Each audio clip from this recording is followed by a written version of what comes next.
Très rapidement, lors de votre mise en plan, vous allez vous rendre compte que parfois il faut changer l'échelle. En effet, l'échelle est de 1 sur 1 dans les calques que je vous transmets. Vous pouvez les changer. Alors pour ça, il faut aller dans l'arbre de construction où vous retrouvez la vue de face, la vue de gauche, la vue de dessus.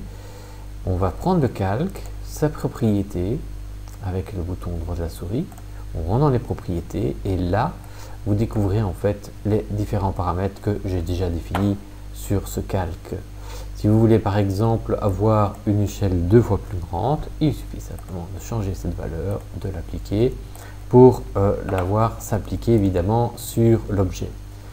Bon, ça convient peut-être pas toujours à l'exercice. Hein. Ici, voilà qui est fait. Donc là, c'est encore faisable. Rien ne vous empêche évidemment de faire encore une mise à jour. Remarquez que réaliser une échelle ne change pas les valeurs de cote. Elle s'adapte en conséquence, bien évidemment. Si ça ne vous convient pas, vous pouvez toujours revenir en arrière, donc rééditer les propriétés et remettre des valeurs qui vous conviennent mieux, appliquer, faire OK. Voilà. Évidemment, toute la mise à jour doit être refaite dans ces circonstances. Une fois que vous êtes content de votre plan, vous allez devoir l'imprimer.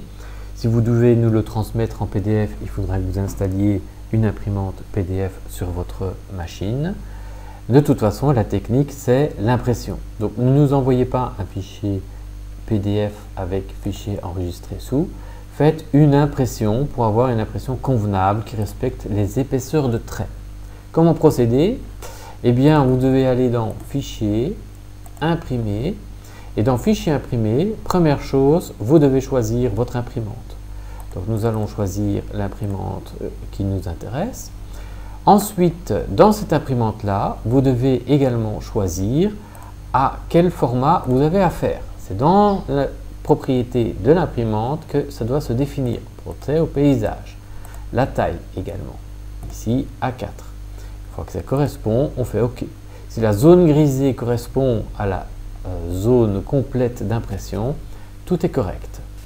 Exemple, on va prendre un format un peu trop grand ou on va simplement changer l'orientation. Je fais OK. Donc vous voyez qu'ici en rouge, c'est la zone qui ne sera pas imprimée. Donc on va remettre les paramètres à des valeurs correctes. Voilà, on le remet en paysage. Pour éviter qu'il réduise l'échelle de votre objet, qu'il le laisse donc à 100%, il faut demander qu'il ne fasse aucun ajustement. Si vous faites un ajustement, il va réduire la taille de votre fichier. On va donc faire pas d'ajustement pour avoir 100% d'échelle. Puis, vous devez passer par la mise en page. La toute première fois que vous faites une impression, vous vérifiez que le format effectivement est un A4.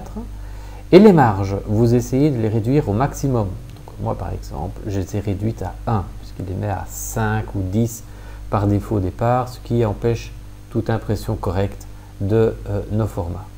Donc ça, c'est défini.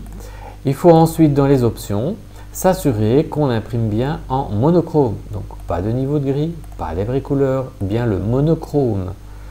Grâce à cette méthode-là, nous allons avoir des traits qui seront pleinement noirs, qui seront épais quand ils doivent l'être, qui seront fins quand on aura affaire, par exemple, un trait mixte ou ligne cachée. On fait OK. Vous pouvez demander éventuellement un aperçu, faire OK. Et quand tout ça est fait, vous pouvez demander l'impression. Comme ici, j'imprime vers un PDF de Foxit, il me demande ce que j'en fais, et donc je vais aller lui proposer de mettre cela dans mes exercices de travail, c'est-à-dire ici donc dans les modèles de mise en plan. Voilà, plan PDF, j'enregistre. Voilà, et nous allons ainsi obtenir un plan qui respecte les épaisseurs.